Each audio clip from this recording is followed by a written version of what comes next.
Hello and welcome back to my channel. My name is Nikki and it has been a hot minute since I've been on YouTube.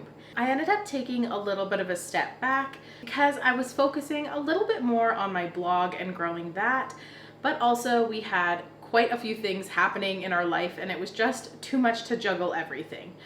Anyways, I'm back and I'm hoping that I can be back here every week, but it might be a little bit more infrequent depending how things go.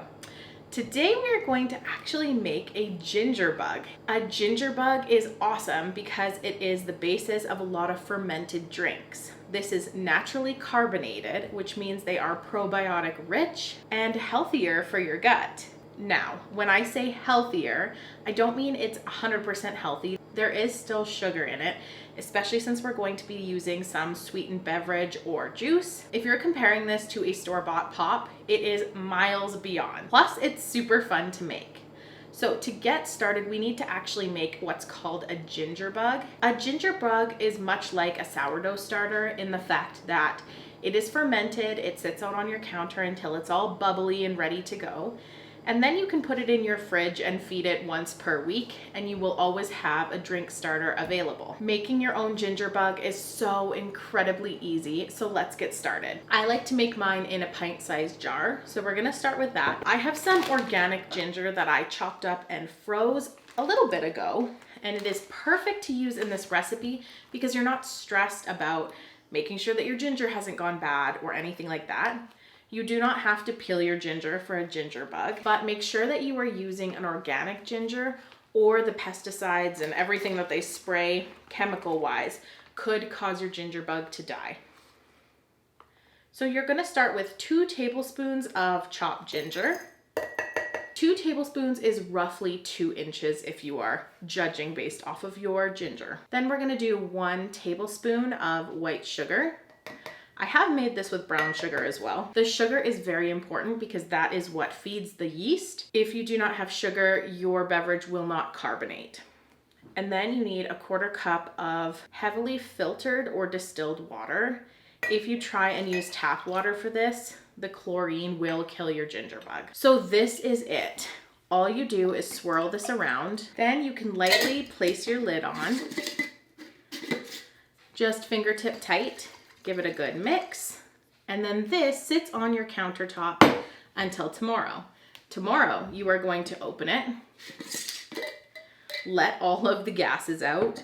Another name for this is burping it. And then you're gonna do a similar process where we're going to do 1 tablespoon of ginger and 1 tablespoon of sugar, another 1/4 cup of water. Put the lid back on, give it a shake, and sit it on your counter.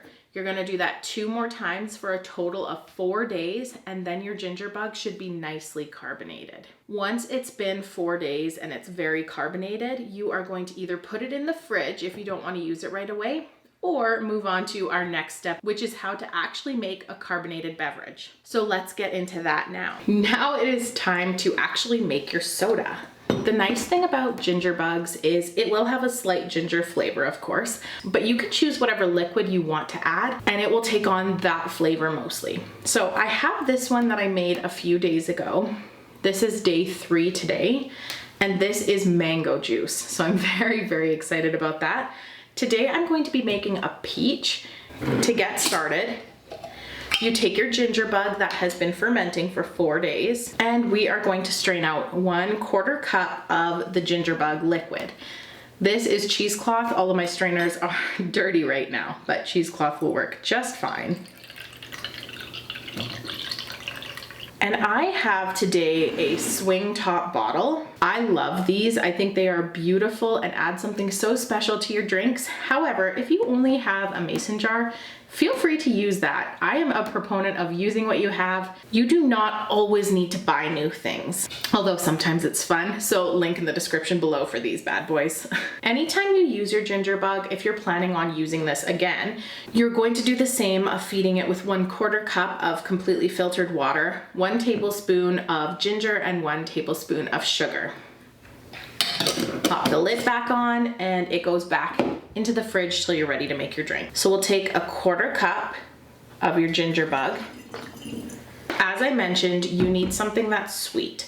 So you could do fruit juice of any kind. You could do a lemonade. You could do iced tea.